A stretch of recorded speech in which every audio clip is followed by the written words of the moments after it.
Hello there, and welcome on LabHub. So in this video we're going to talk about the thermodynamics and especially on the second and the first laws of thermodynamics. And these two are crucial for understanding the universe, by the way. So we'll start with the first one. And it looks like this. Delta U equals Q minus V, where Q is heat and V is work. And this thing, delta U, is the all energy, the all temperature of the universe. Oh, I'm sorry, of the system. All right, let's talk about systems maybe at first, because we need to know what is the system, where the work goes and where the heat goes. So we got an open system and we got a closed system. Open system really works with the outer world. So we can put something in, we can take something out basically, and such as we can put some heat inside or take some outside. When a closed system is totally internal, it works only with itself.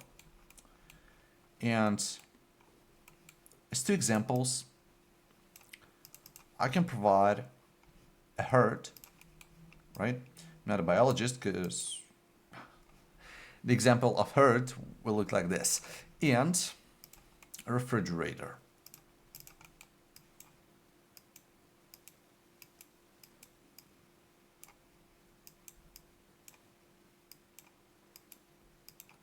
Right? So we know how does the refrigerator works. It has its closed internal system of transferring the heat, right? The cold temperature is not going from nowhere. If you look at the back of your refrigerator and put a hand close, but don't touch it, put it close to tubes that are located at the back of your refrigerator, you will feel what? You will feel heat, right? Because heat helps the refrigerator remain cold inside. What about a herd? Oh, and in addition, since we're not opening the door, in our case, in our example, it works only inside, right? The thermodynamics works only inside the refrigerator. And we got her. It does some work. It pumps our blood to our veins, to our any other things. Again, I'm not a biologist. And it bites, right? If you put a finger on your neck, right down your teeth, you'll feel that you heard bites, right? So it works and it produces some heat, right? On the closest things, it produces some heat because heart beats, right? It does some work, and therefore, maybe according to this, the heat increases. Maybe, yeah, why not? But we need to clarify it. So, in case of heat that goes out of the system,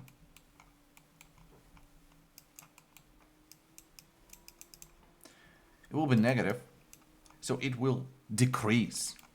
While if it goes inside the system, right, it will be positive. So the heat will increase, the amount of heat. And in case of heart, it goes outside. It goes outside the system, so the heat of our decreases. It pushes our blood and we live, right?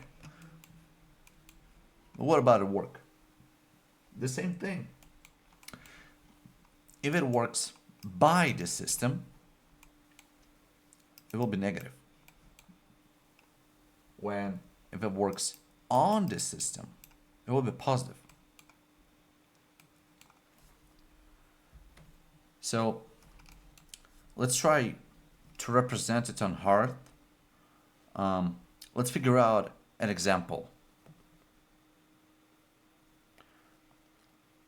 Do you have any ideas? Just maybe the defibrillator, right? If the heart stopped, what does the doctors do? They use the defibrillator to give some energy, right? Some electricity. It's not necessary now. What is this? But it does some energy. It has some work to heart to make it beat again, right? So it beats because some work applied on the system. But by the system, heart does some work, and work goes out. And basically, this thing equals 0. And therefore, heat equals to work. Right? But it's an ideal case. Right, now let's talk about the second law of the thermodynamics. It's much easier.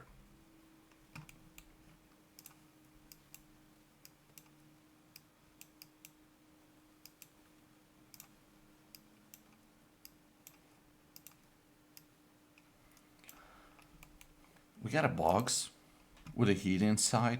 It's really hot inside. Right? No, it's hot inside. And we got another box where it's cold inside. What will happen? The heat from the hottest box, no, from hotter box, will transfer to the colder one. This is the second law of thermodynamics. The more active particles, the more hot particles, right? The more heat translates to less heat.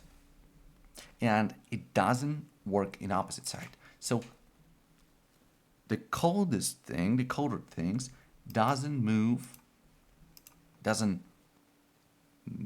go to the hot side, right?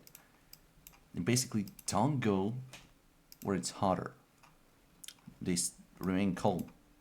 Like this, they just stay. And this is because kinetic energy of it's smaller than kinetic energy of this. This is one of the consequences, probably. And if you still don't understand it, let me provide you an example. Imagine a mountain, right? Like this. We got a ball that falls down just because of the loss, right? Of the gravity or something. So it goes down and remains there. When it's stable, where no more force is applied on it. And the same thing here. It remains stable when no force applied on it. And this thing will remain stable. The heat from here will not go here. When their heat will equal to each other. For instance, here 36 degrees in Celsius, and here is 36 degrees in Celsius.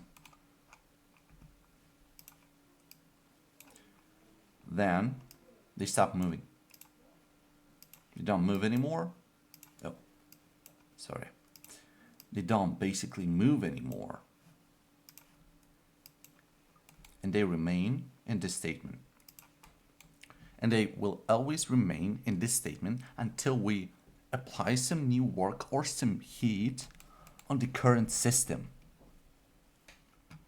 For instance, at this one, if we increase it up to 38, heat will transfer here until the bulb will be 37.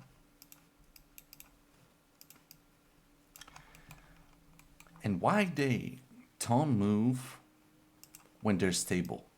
Why? Because the same ball cannot move like this just because it exists, right? It needs some force. And in our case, some force is some new energy. Then it all goes like upside down. And it again looks like this. In our case, it remains at the same temperature, at the same heat, with the same amount of heat, with the same kinetic energy, right?